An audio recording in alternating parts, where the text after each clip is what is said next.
नमस्कार। आज हम लेकर आए हैं कृष्णाष्टकम, जो कि जगत गुरु आदि शंकराचार्य द्वारा रचित है।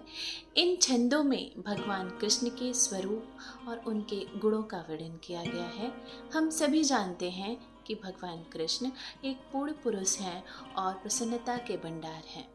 उनका नाम सुनते ही मन आह्लादित हो जाता है। तो आइए सुनते हैं कृष्णाष्टकम।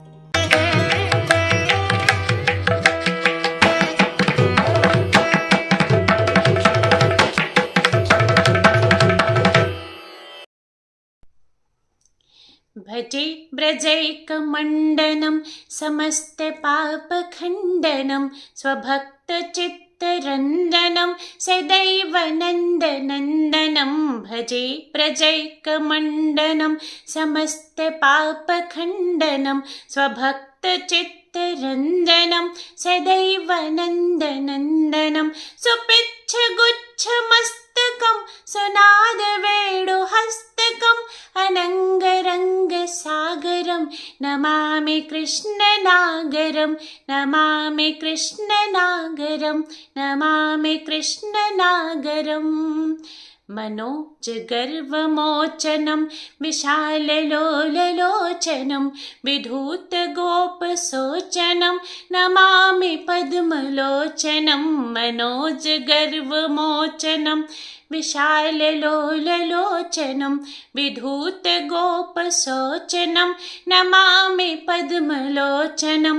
करारविन्दभूधरं स्मितावलोकसुन्दरं महेन्द्रमानदारिणं नमामि कृष्णवारिणं।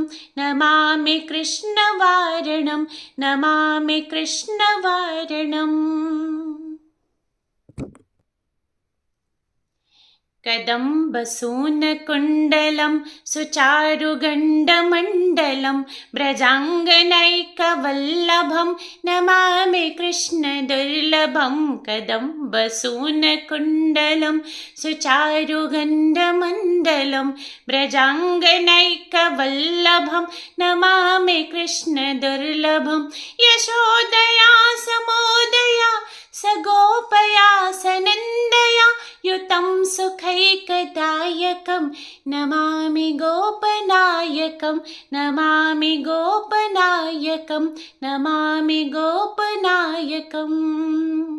सदैव पादपङ्कजं मदीयमानसेदिदं दधानुमुक्तमालकं नमामि नन्दबालकम्। सदैव पादपङ्कजं मदीयमानसेनिजं दधानमुक्तमालकं नमामि नन्दबालकं। समस्तदोषशोषणं समस्तलोकपोषणं समस्तगोपमानसं नमामि नन्दलालसं। नमामि नन्दलालसं। नमामि नन्दलालसम्।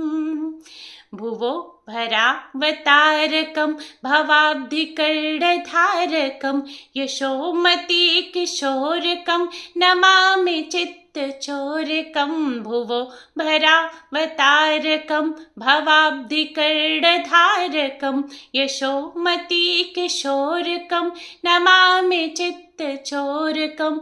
दृगन्तकान्तभङ्गिनं सदा सदालिसङ्गिनं दिने दिने नवं नमं नमामि नन्दसम्भवं। नमामि नन्दसम्भवं।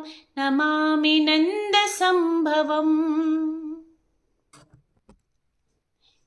गुणाकरं सुखाकरं कृपाकरं कृपापरं सुरद्विसन्निकन्दनं नमामि गोपनन्दनं। गुणाकरं सुखाकरं कृपाकरं कृपापरं सुरद्विसन्निकन्दनं नमामि गोपनन्दनं। नवीनगोपनामकं नवीनकेलिलं पटं नमामि मेघसुन्दरं तडित्प्रभावसत्पटं। तडित्प्रभालसत्पटं। तडित्प्रभालसत्पटम्। समस्तगोपनन्दनं हृदम्बुजैकमोदनं नमामि कुञ्जमध्यगं प्रसन्नभानुशोभनं समस्तगोपनन्दनं हृदम्बुजैकमोदनं नमामि कुञ्जमध्यगं प्रसन्नभानुशोभनं निकामकामदायकं दृगन्तचारुसायकं रसालवेणुगायकं नमामि कुञ्जनायकं नमामि कुञ्जनायकं नमामि कुञ्जनायकं विदग्धगोपिकामनो मनोज्ञतल्पसायिनं नमामि कुञ्जकानने प्रबद्धवह्निपायिनं विदग्धगोपिकामनो मनोज्ञतल्पसायिनं नमामि कुञ्जकानने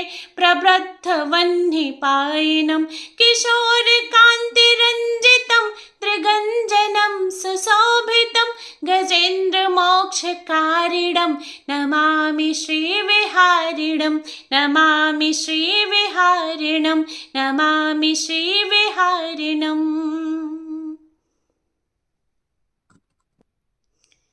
यदा तदा यथा तथा तथैव कृष्णसत्कथा मया सदैव गीयतां तथा कृपा विधीयतां। यदा तदा मत् यथा तथा तथैव कृष्णसत्कथा मया सदैव गीयतां तथा कृपा विधीयतां।